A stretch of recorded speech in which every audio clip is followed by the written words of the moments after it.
Welcome back to another video on the channel. I hope you're all having a fantastic day. Now, what deck do I have in store for you today?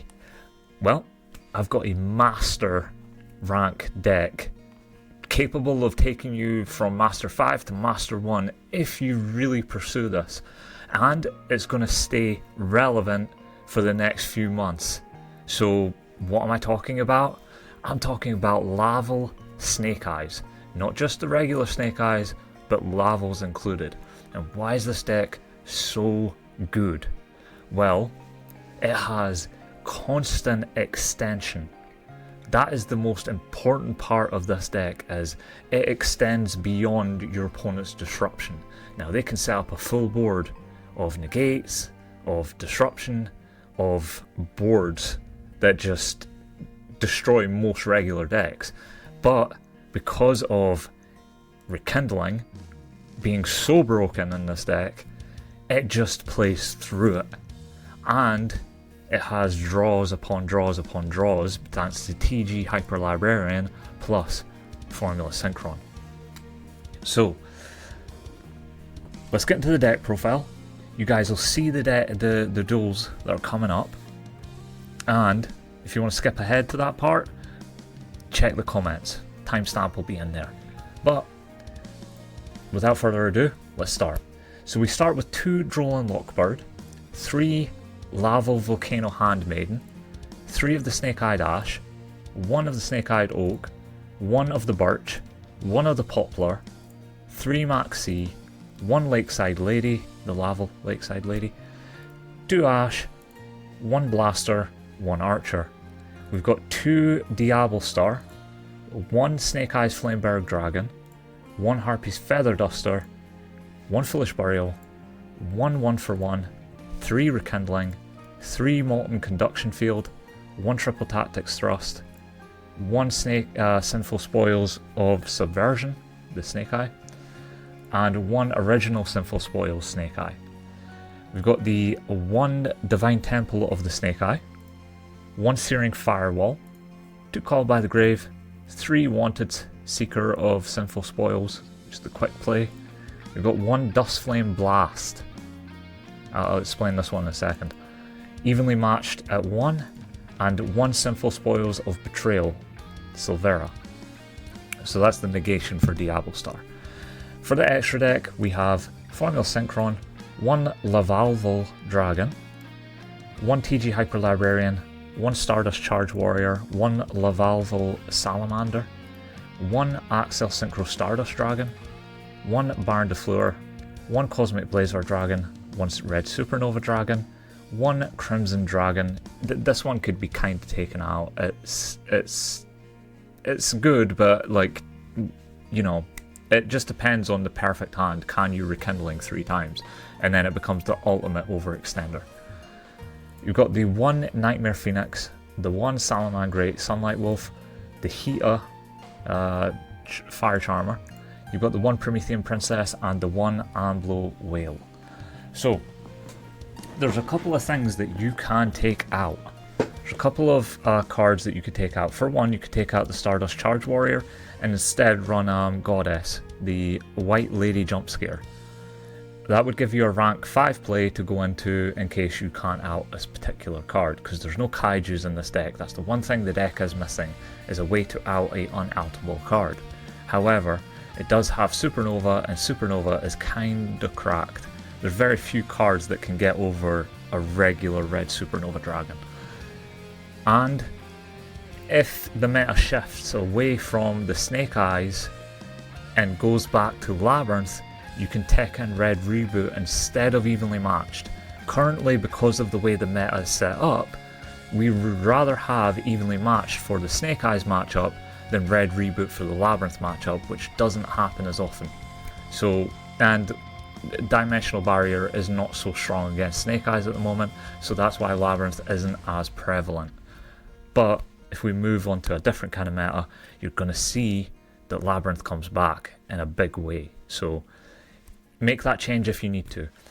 But what are some of the tech choices? So some cards you may never have seen before. For one, Searing Firewall. Now what it does is it banishes any Laval monsters, so you can pick any amount of Laval monsters you want, banish them, and then it summons Laval tokens, fire level 1 tokens, in defense position up to the number of cards you banished. Broken, because you can go into Promethean with just Laval tokens and a multi-conduction field. What you do with the multi-conduction field is you send away Laval Handmaiden and one of your archers. Both of these cards have 200 defense. What you can do is you can send another Handmaiden and just keep doing that until all 3 Handmaidens are in the graveyard. The final card that you'll send to the graveyard is either Lakeside Lady or Blaster, depending on which one you want to send. Personally, send Lakeside Lady and you'll do fine. The only reason that we're doing the Blaster play is because if you normal summon this while you have another Laval monster in your graveyard, you can send 1 to 5 cards from the top of your deck to the graveyard. This kind of enables a lot of the other plays that you can do from the graveyard, i.e. Poplar. You know, if this card's sent to the graveyard, you can target a fire monster in your graveyard and place it face up in your spell and trap card zone as a continuous spell. So if you manage to hit Flameberg in that same play, or another card in the same play, or you have Ash available to you so that you can send 2 face-up cards you control to the graveyard, including this card, special summon a Snake Eye, it could help you extend. So that's the whole point, is just to extend and to extend and to extend. And one of the most beautiful plays that you can do is after you've used the Snake Eye Ash to add Poplar to the hand, special summon it. If you still have Diablo Star on the field and you have access to a Link 1 because you've got original Sinful Spoil, Snake Eye, you can get one of the Laval Handmaidens, go into Axel, revive a level 1 tuner, which is the Handmaiden, from your graveyard, and then you can just make a free Baron de Fleur if you feel that you are about to get Nibiru. And then that protects your Rekindling plays later on. What you have to remember is Rekindling can revive not only the Handmaidens and the Laval Archer, which is level 4 and level 1s, it can revive the Snake Eye Oak, and it can revive the Snake Eye Poplar.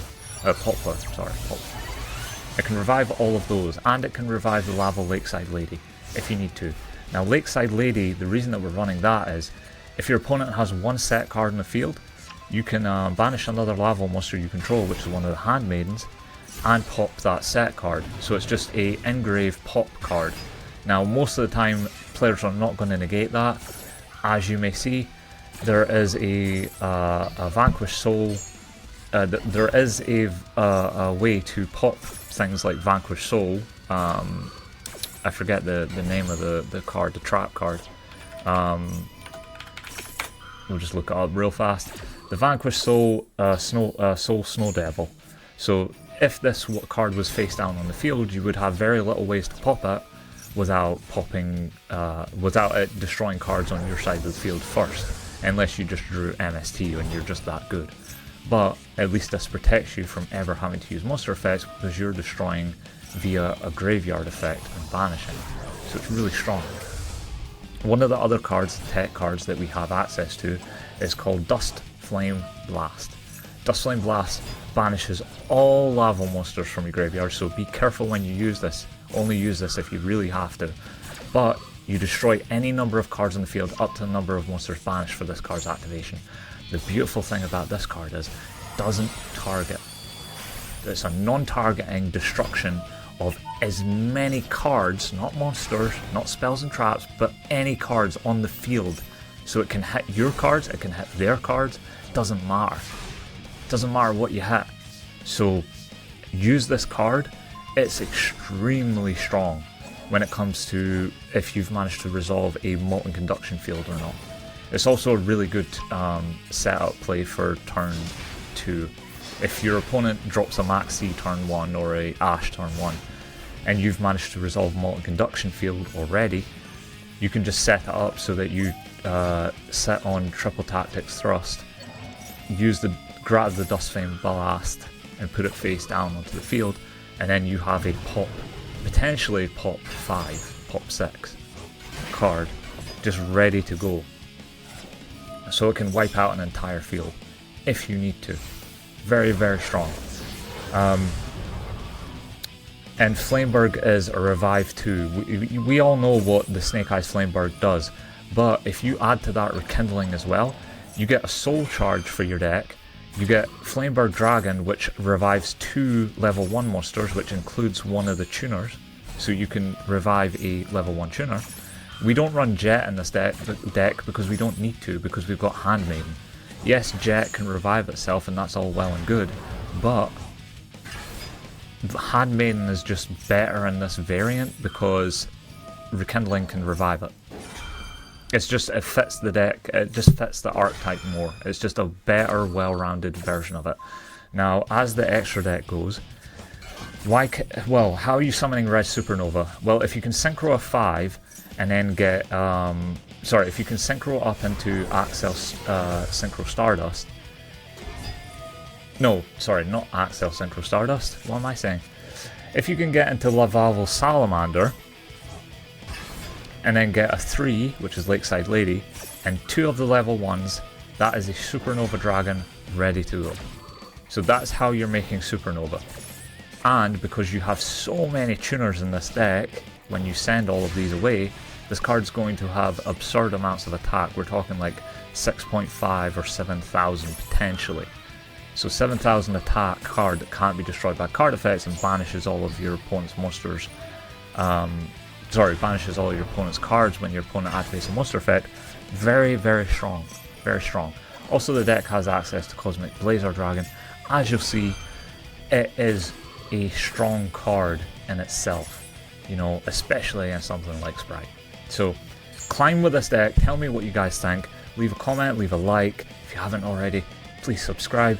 Really helps out. And stay tuned for the next insane deck profile that I post.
Let's